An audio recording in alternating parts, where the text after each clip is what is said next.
All right, guys, another addendum to the Devil's Details. This is going to be my first annual in this format, year in review. I always do a box report year in review where I go over a lot of the noteworthy numbers for us as a gym total and then point out some of the individual highlights. I feel very limited with the box report when I do that because I think of the written format, every time I add another paragraph, fewer people read it. I appreciate all of you that do read the whole thing. But my wife Janelle had this idea. I think it was a good idea that in this format, maybe a little easier to consume, I can go a little bit more in depth on the numbers, which I have been eager to do because I think it can be very motivating if you look at the data, because it shows a lot of our behavioral trends and the benefits from those behaviors. And so that's what I'm hoping to get out with this. I'm excited and I'm nervous to do this because if I do it right, one, I think it's going to be a lot of fun, but two, I think this could be the most important episode I've done to date. So let's see how it goes. Right into it. So our membership database is Wodify. They've been around since 2012, and I always can get year and numbers for our gym and for the community at large from them.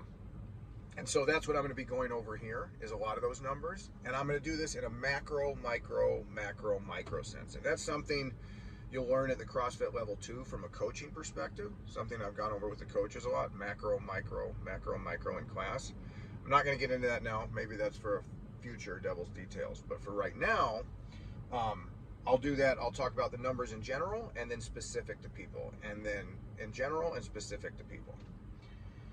So we were in the top 10% of gyms for results entered into Wodify, of all the gyms Wodify has, and I am super proud of that.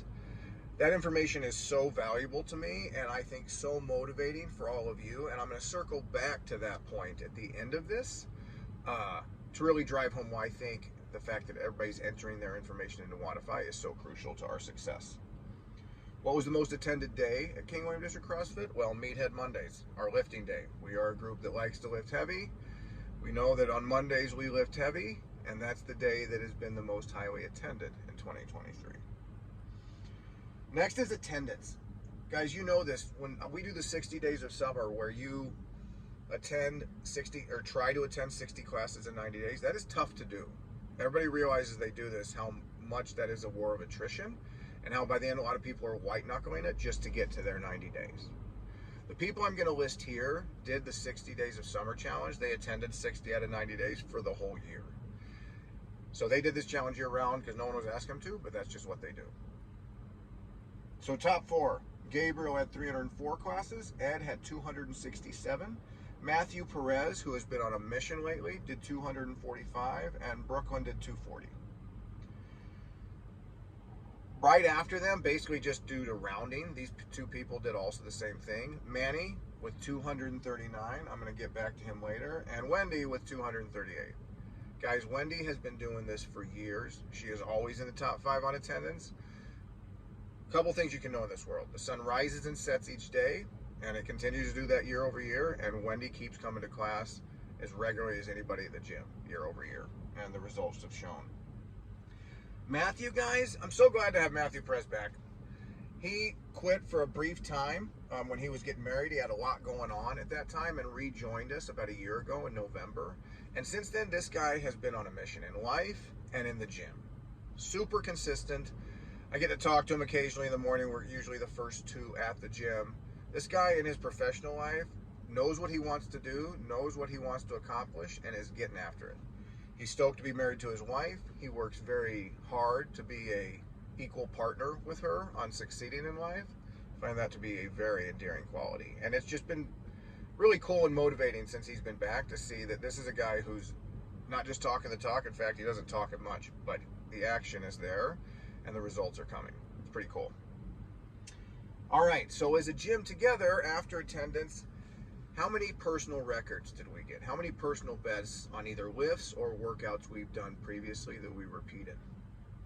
We had 1,800 PRs at the gym. Cool, that's a lot. That's an average of 12 per member. A lot of members got a lot more than 12, and I'm going to specify that too. But percentage-wise, let me talk macro again for a second. 12% of those came from bench press, which to me is kind of funny. that was a little bit of low-hanging fruit. We haven't done a lot of bench press in previous years, but thanks to Adrian Bosman programming into the game season last year, I felt a great chance for us to develop a good foundation of bench press. So we ended up doing 3 cycles of bench over the last year. We will not do that going forward. I don't think there's a need for it. We'll do it at least once, and we always work stuff in on other days, as I'll get into in just a second. But bench press was the most, percentage-wise, the most PRs we got. But right after that, and this is where if you think of a movement rather than like a kind of a type of movement, between back squat, front squat, and overhead squat, we got another 18% of our PRs from that. So that's almost 1 out of 5 PRs came from one of those 3 squatting movements. We did 1 front squat cycle this last year, 1 back squat cycle. This is something we've been working on since we've been open as a gym. We squat. And it's cool to me to see that 10 years later, it is still one of the movements people are improving on the most. And we didn't even focus on it that much this last year. We did it, but it was not a point of special emphasis, and yet we still got great results from the program and that movement improving. And that is the kind of stuff I look at that tells me, yeah, we're doing it right. We're focusing on the right things. It's working. So I always thought that was really cool to see. Going back into the PR specifically, who had the most? Well, Manny had 59. That's over 1 a week. Life is good when you're getting 1 PR a week. No coincidence that he was also in the top 5 for attendance, but it says not just something to his attendance, but also to the effort he is putting forth. Because you can attend and you can half-ass it, and you'll still get results, but they aren't near as good as when you attend and you go hard. Now that doesn't mean brainlessly hard, but it does mean you're giving full effort when you come to the gym. Right after him, my lovely wife, Janelle, had 47. So still just a little less than 1 a week, which to me, guys, I've been working out with Janelle since 2010 or 11. I know what an amazing athlete she was when she made regionals in 2012. And here she is, having had our lovely daughter Scarlett 10 years later, and she's still improving at that kind of a pace between the Metcons and the lifts. Like, that's cool. Right after her, Ed with 40, Tim with 39, which is also crazy. Tim's in his early 40s and is still killing people half his age. Bill with 37, and then Coach Danny with 33. So she's still getting about 1 every 2 weeks. And let me tell you guys, Danny was my first kind of athlete I coached here in Texas. She's been with me forever. She has been a hell of an athlete the whole time I've known her too. And here she is, mother of 2 boys, still improving on her fitness, and she has some really tough scores out there to beat, and she's beating them currently. Nora, Anya, and Floor all had 32, so right behind her. Good job, girls. And then Jess, Manny's Jess, finishing out the top 10 with 29. And let me just say, Jess has been on a heater lately too. She's been really consistent. I've seen her effort and focus improve. I've told her this, and the results are showing. She is a great athlete when she puts her mind to it, and it's real. I'm really happy to see that she has been in a good place with that lately. Going back to worldwide on this, after those numbers, I want to just make an anecdotal point here about some stuff. And this is from all of Wodify's database. From 2012, when they started, to 2016, what was the most popular workout CrossFit gyms nationwide program? It was Fran. I find that to be kind of funny, but it says I can read so much into these numbers if you think about it. Fran is one of the original girl named workouts. It's the one everybody was afraid of for a long time with CrossFit. 21:59 of pull-ups and thrusters. Short, simple, and super painful. It shows that as a community, that's what we do with CrossFit. We attack hard things. We try to do hard things on a regular basis. And we all knew that Fran was a good challenge, and that's what we harped on for the first 5 years of Wodify's existence, so still very early on in CrossFit's existence. And I think this shows the community's kind of arc and maturing, and how we're getting more well-rounded and more educated and more experienced as we go forward, because this is still such a young thing. And back in 2012, it was just a baby. And so we were learning quickly, but we were doing things the right way, because what we were doing was attacking things that were hard and trying to get better at them. For the next 2 years, after Fran was no longer in first place, 2017-18, it was a 1 mile run, which also tells me we're going, all right, we've kind of been attacking this short time frame kind of movement. What else is very basic? Everybody can do it, but there isn't much that's harder than a max effort 1 mile run. And we were doing 1 mile runs a lot in 2017 and 2018. Then after that, it kind of bounced around. It shows me, again, as a community, as programmers, we are maturing. We need to attack different stuff. So, and it was Helen in 2019, a classic, but under 15-minute kind of CrossFit workout. Diane, one of my personal favorites in 2020, a very short workout for those that are good at it. And then for the last 2 years, it was Murph, which again shows, evidently, as a community, we're kind of focused on shorter time frames again, other classic girl named CrossFit workouts, and then Murph, which is probably the most famous now CrossFit workout, but about as long as we do regularly, has been something that's been the focus the last couple years. So just kind of anecdotal on that. And what has been the most popular lift? Well, for the whole time, the king from 2012 to currently is back squat. As CrossFitters, and I think as a worldwide population, we should want to be good at squatting, at sitting down and standing up. There's nothing more fundamental to work on. Being good at squatting means you are good at sitting down and standing up, something we do all the time. All right, guys, let's talk about attendance, going back to that. So this is a little bit big picture still too, but across the industry, across all of, not just wodify, but across the industry from all the data that can be compiled, only about 5% of members attend an average of 11 classes a month. Now we average around 12 classes a month, which is something again, a data point I am very proud of, because again, consistency is the key, and you want to be coming, if you're coming 3 times a week, you're doing just fine. You're getting more fit. It's working. But only if 5% of members do that. So that means 95% are coming 11 classes or less. The average member only comes to the gym 8 times a month. And let me tell you, the difference between 8 and 11, those 3 extra days, is critical to your gains and your improvements and your overall fitness year over year. Those 3 days make all the difference. So let me tell you guys, when you're coming to the gym, that's it. Like again, this is the whole theme of the devil is in the details. And the details are that those extra 2 to 3 days you can make that you're on the fence on, oh, I can't make it. When you force it on those days, that is a huge deal and not to be underestimated, because over time, that makes all the difference in your fitness level and the results you're getting at the gym. Today, we did a 10,000 meter row, and I have found this to be a super fun day to coach class and watch. In fact, watching the 6:30 a.m. class today, I had my glasses on, so it's harder to see, but I was getting a little bit emotional just because I get to watch the effort you guys put forth.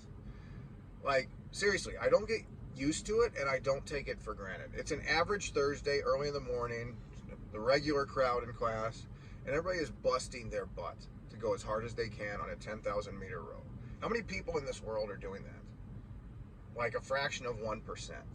And I get to be around this group. Like, it takes away any excuse I have about life being hard, because I see these guys, I know they've all got their stuff, jobs, families, highs and lows, and they're here kicking ass. And I can't put into words how much that has an impact on me. And almost everyone, so we did this in August of this year. We're doing it right now because of the Row challenge that is going on. I feel a little bit vindicated that I thought this was a good workout to do, and then here we are getting the chance to retest it about 4 months later.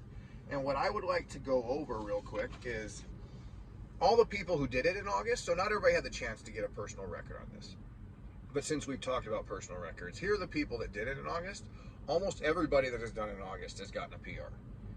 Jamie, and when I say Jamie, I mean Gumbo's Jamie. If Pommy Call comes later this afternoon, those of you that come this afternoon, You're not getting credit for this right now because I'm doing this on Thursday in the afternoon before the evening classes. So I'm not going to cover everybody right now. I'll try to revisit this later.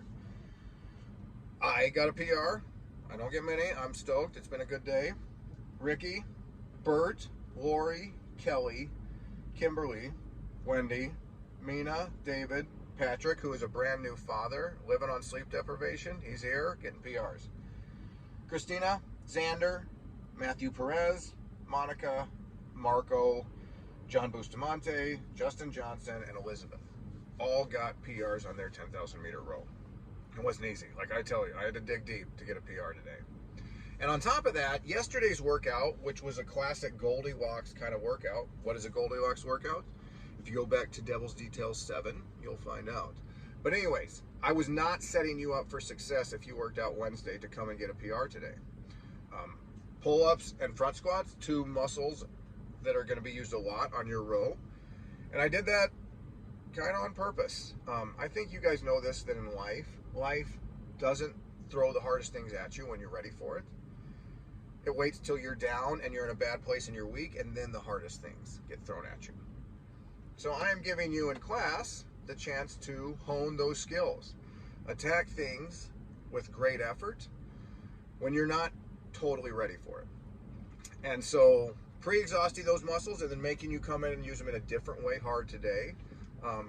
As long as I feel like I'm not risking injury, I'm just risking how much effort you're willing to put forth. I love doing that, and I love seeing you guys beat me down at it, succeed, and still getting personal bests on that.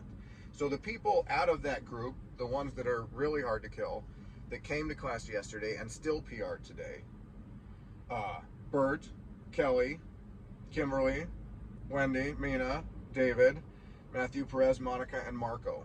All came yesterday, gave full effort, and still came in and got the best 10,000 meter road time that they've gotten today. Like, that's awesome. All right, I'm going to finish this up, and this has gone a little long. Hopefully you stayed with me on this. How did I know they got PRs? How was I able to give them shout outs? How did they know they were doing good today? Because they entered their information in the past. So going back to my very first point, that we are one of the top 10% of gyms entering information. Guys, before CrossFit existed, I had little workout journals that I wrote down my workouts. And you've seen me do this at the gym. I still entered into Wodify, but I still write everything down. And I have binders from the late 80s of workouts I've been writing. And I cannot tell you how important that data is to me personally for giving me a long-term perspective and finding motivation and knowing what I was capable of, what I'm still capable of, and what I'm better at now than I was when I was 29. But you don't know that if you don't keep track of it. And I think some people, a lot of times you don't want to record your workouts because you're competing. And competing is something we should do rarely, because when you compete, there's a winner and a loser. When you train, all you have is data. You have information that will be more useful and make your training more effective down the road. So we all like to be at the top of the leaderboard. We all like to see that. But when you look at results of a workout, when you look today at your old 10K time, you don't know who was in class. You don't know how you did against everybody back then. It doesn't matter. It's been forgotten. What you do know is how you're doing against yourself. And so this is where I'm trying to just drive home the point of enter the information. It is not a win or lose perspective. It is data and information that I can use to program for you guys more effectively, and you can use to have a good day, to know it's working, to have a measurement stick, to know, I don't know if I beat everybody a year ago on this workout. Who cares? I know I just beat myself from a year ago. Is there anybody more important to be better than right now? Is your old self? Who cares how you did against everybody else? That's forgotten. So you hear me drive it home all the time. I say it. I'm a broken record on it. But enter your information. It is so crucial. All right, guys. Hopefully you stayed with me. This was the longest one I've done, but I think the most important. Merry Christmas. And for my daughter, Scarlett, who is about to turn 9 on Christmas Eve, happy birthday. Right on, guys. I'll talk to you later.